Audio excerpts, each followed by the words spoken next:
hear so many people with so many different opinions about what should happen and how it should happen. It's very cut and dry, very simple to me. There are large corporations in America hiring in the highest volume, making the most profits, yet paying their workers the least. The minimum wage of $8.25.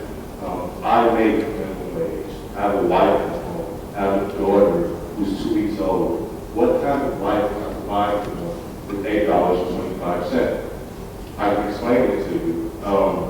The American standards have a place to rest their heads, a place to call home, to have a vehicle, to have a television with a luxury like cable, maybe some internet access, maybe a cell phone, maybe even a credit card.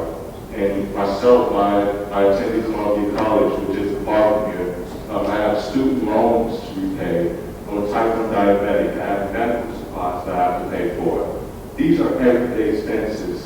When it comes down to it, you're splitting $8.25 to pay for all of these expenses that are standard, that everyone has to pay. You're splitting hairs. Sometimes you don't eat well. I've sat down and had peanut butter and jelly sandwiches for breakfast, lunch, and dinner. Not because I'm a fan, but because that's what I can afford. I've had to pick up a sack of potatoes and eat mashed potatoes and French fries and baked potatoes just to survive. And that's supposed to be doing with $8.25. We're surviving, we're not living. There's a difference. There's a distinction between the two.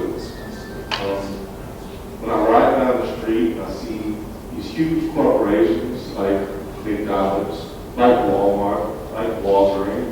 It becomes very simple, very apparent to me that these are the corporations that we should hold responsible for setting the standard for American living. It doesn't make sense that people go there and work 40 hours a week and still don't have a place to call home. There's a woman who's sleeping in a car with her 7-year-old daughter, but she's working 40 hours a week at your beloved